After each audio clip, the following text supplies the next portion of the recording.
Hi, welcome back to Joshua's Diary. This is the last part, the end of the story. Pictured here are the Rocky Mountains. The Oregon Trail went through the Rocky Mountains. So when in the book they talk about getting to the Continental Divide before winter, you can see why, because those mountains are awfully big and a wagon would not be easy to get over. So let's begin by remembering this. Joshua's Diary started in March, and now we're in the end of June. So at first they were planning to go, and then they actually started the trip. So it's been months and months. June 30th. Tomorrow we have to ford a river that's running high. We'll turn the oxen free and float the wagons across. Tonight we spend hours adding more cork to the wagon box so that it will float. Pa says this time my job will be to stay in the wagon with Ma and Becky. I'll try to shift our belongings if the wagon tilts. Yay, I won't have to go in the water. July 1st. I'm so tired when we stop each day. We're all so tired. Even the oxen are exhausted and weak from the loads. Today, Cousin Daniel rode back along the trail. He said each wagon has to leave some heavy things behind. Uncle Arthur put his bureau and Aunt Lizzie's rocking chair out on the trail. Ma left her wedding trunk and framed pictures. Mrs. Gibbons left a baby cradle. I saw it rock in the wind, all empty and sad. Mrs. Meany said she wouldn't leave a single thing. I'm already as poor as a snake, she cried. Cousin Daniel started to say something, then he changed his mind. I wish he'd left Mrs. Meany behind. She is a snake.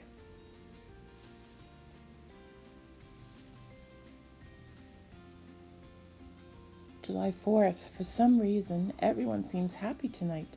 After supper, music and dancing began. This time, some men joined in with the women, and then Charlie poked me. I stared. Grandpa, my grandpa, he was dancing with one of the sisters. It was Miss Emmeline.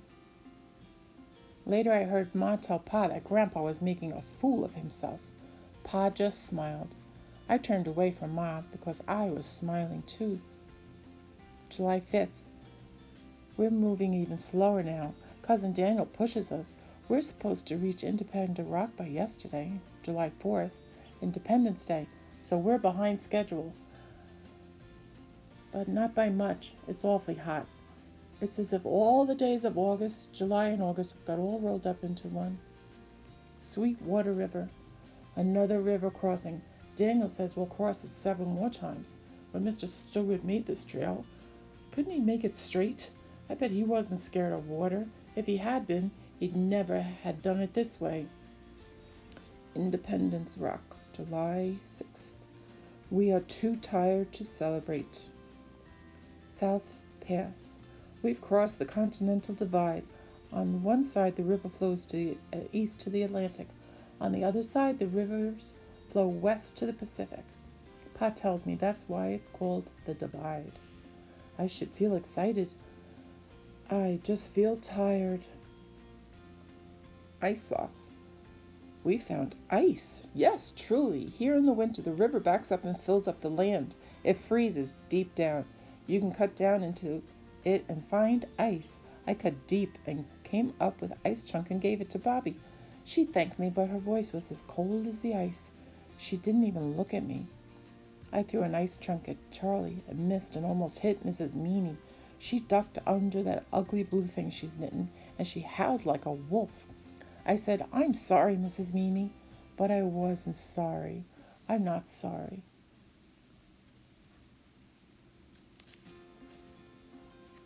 July 18th. 5 of our men are missing. They're the scouts who go ahead. They haven't come back from our wagon train tonight. We're afraid that something has happened to them. July 19th. The 5 are still missing. One of them is Mr. Gibbons, the father of January, February, and March babies. Mrs. Gibbons looks as if she's seen a ghost. She doesn't even speak tonight.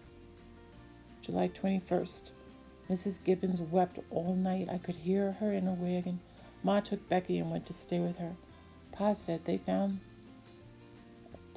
men were found, killed by arrows.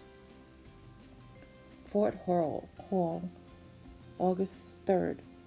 We are at the fort at last. For the past weeks we've been afraid, knowing that our men have been killed. But here there are Indians all about, just as at the other forts, and they are friendly. One Indian gave Pa a buffalo skin, just tossed it to him, and not for any reason. Pa went to our wagon and brought back some tobacco. He gave it to the Indian man. That bully, Mr. West, he told Pa he had no business exchanging gifts with Indians. Pa just ignored him, and then Pa and the Indian sat down and smoked their pipes together. It is confusing, but I do believe this. Indians are a lot like the rest of us. Some are good, and some are not. Fort Hill still. Here, some families will leave us. One part of the trail branches north to Oregon, the other goes south to California. The 3 Drucker wagons gather round. They plan to go to California, but now some say Oregon. At night they squabble among themselves, but they seem friendly about it all. I pray that they choose Oregon. I pray that Bobby will get over being mad at me. I'm so happy. August 6th. Bobby's family is staying on the North Trail with us. All their wagons chose to stick together. There will be lots of Druckers in Oregon. I hope they'll settle near us. I hope Bobby will talk to me soon. August 11th. I haven't written about Grandpa much because I don't see him often. He dropped back and spends his days with the sisters. Then tonight he suddenly appeared. He sat down to supper with Ma and Pa and me. He acted like he hadn't been gone a week. He was kind to old Mrs. Meany. For the first time ever, I saw her smile. She has no teeth. Afterward, Grandpa even helped Ma store the plates and cooking things. When it was time to bed down, Grandpa got his bedding and laid it next to mine. I waited for him to say something, but in minutes he was snoring while I lay awake. I wondered what he's planning. August 14th.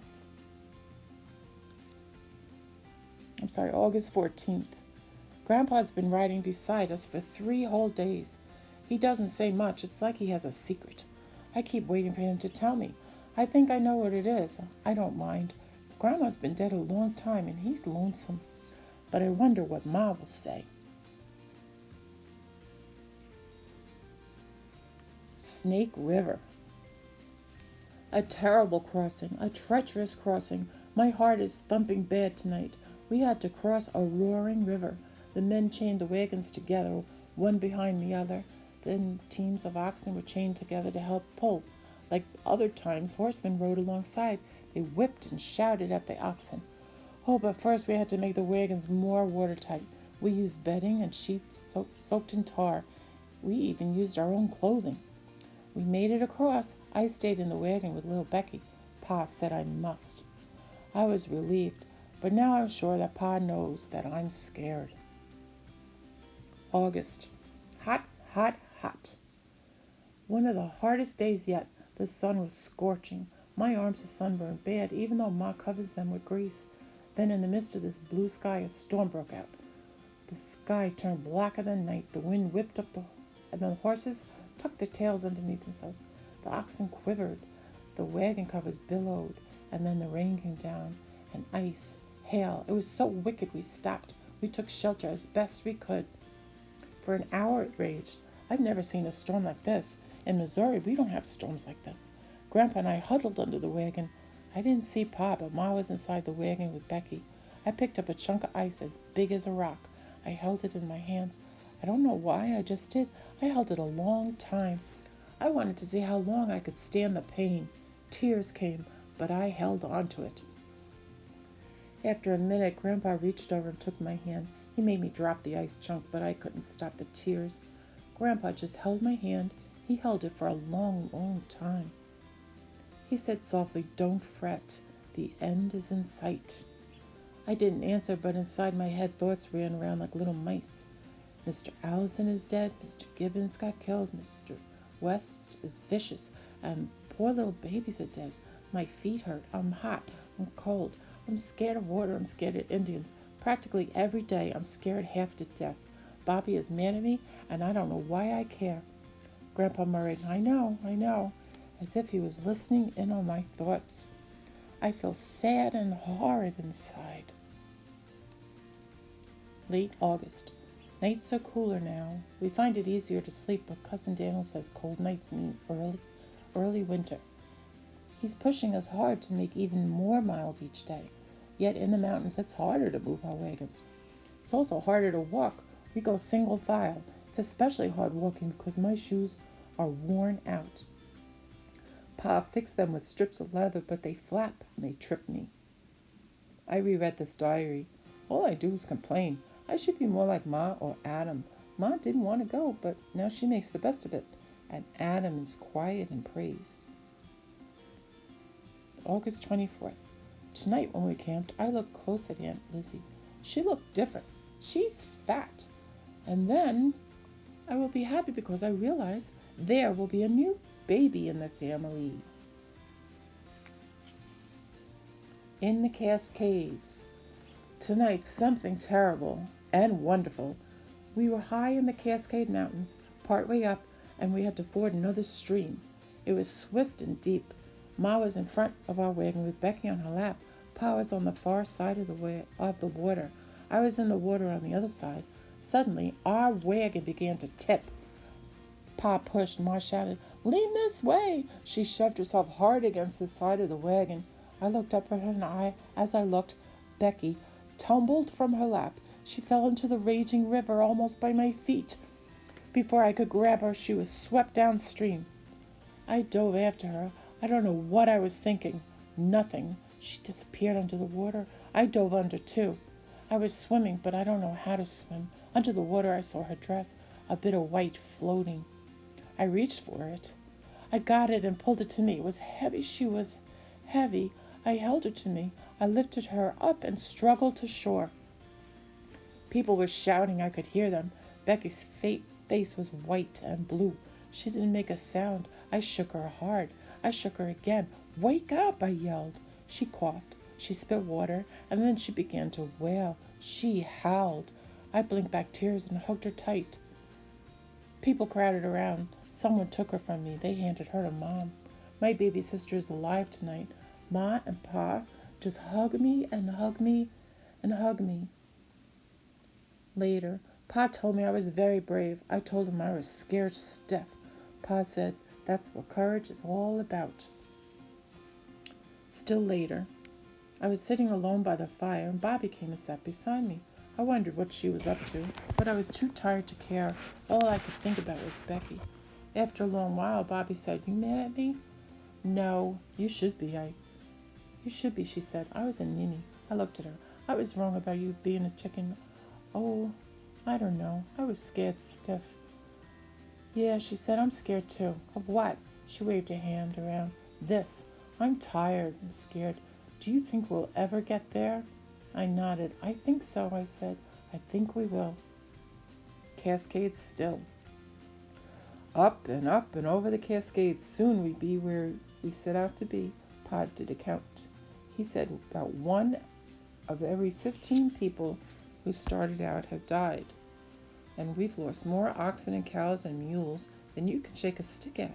But we're almost there. "Home," says Pa. "Home? We left our home behind."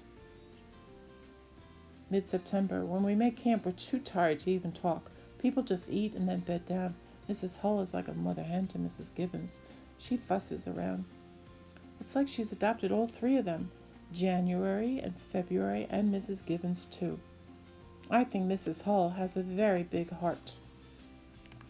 Mr. West seems better behaved, but Ma said Mrs. West should sleep with a frying pan by her side from now on. A cold night and raining. Last night we stopped and we didn't unyoke the oxen. We were sure they'd run away.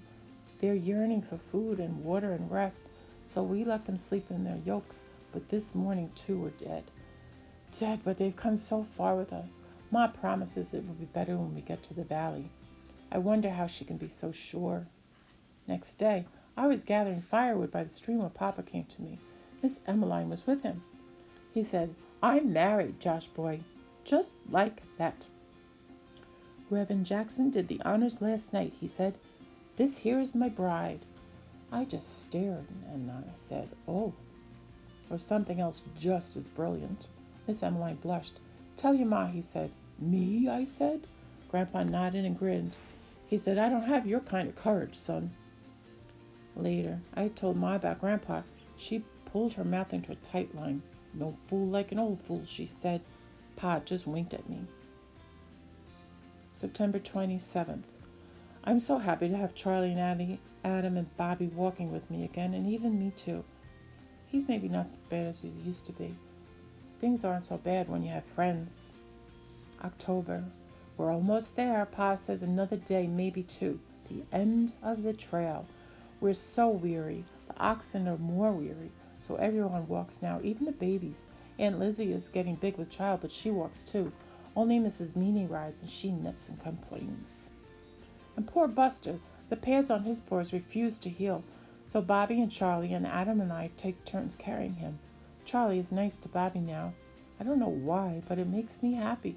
It's bad when your friends don't like one another. Nighttime. We are over the Cascades. We've come to the valley. We feel the moisture in the air. It's so different from the plains. I think I should be happy.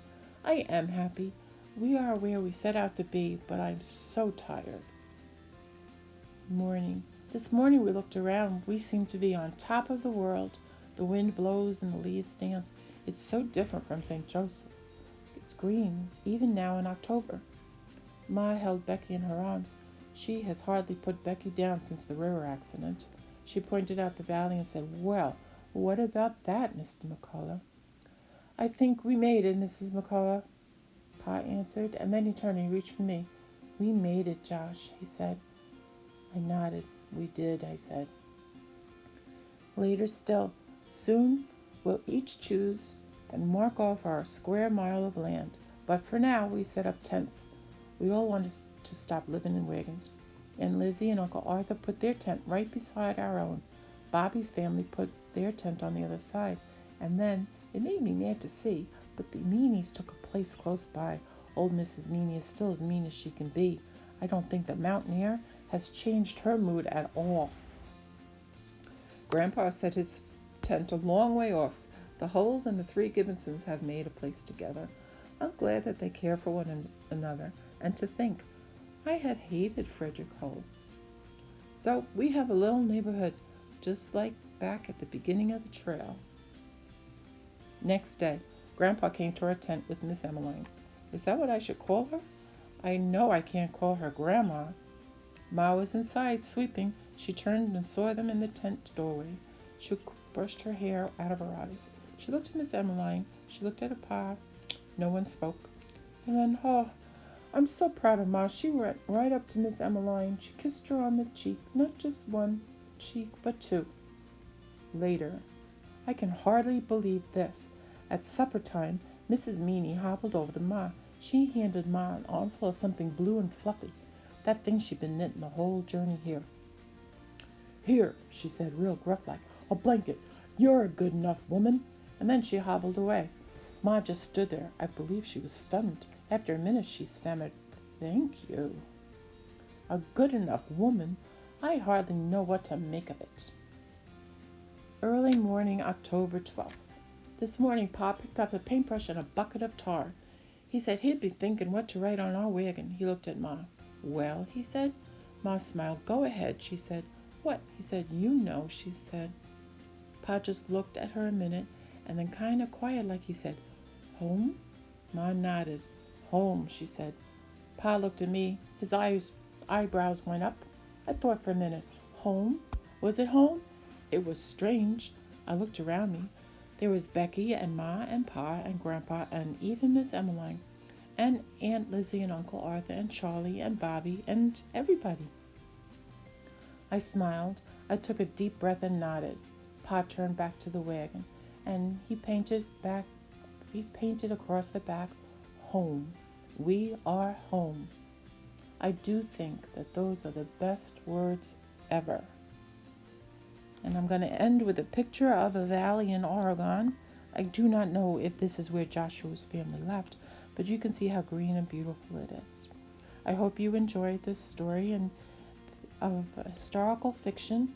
Of course, most of it is made up, but some of it really happened to somebody who was so brave so long ago.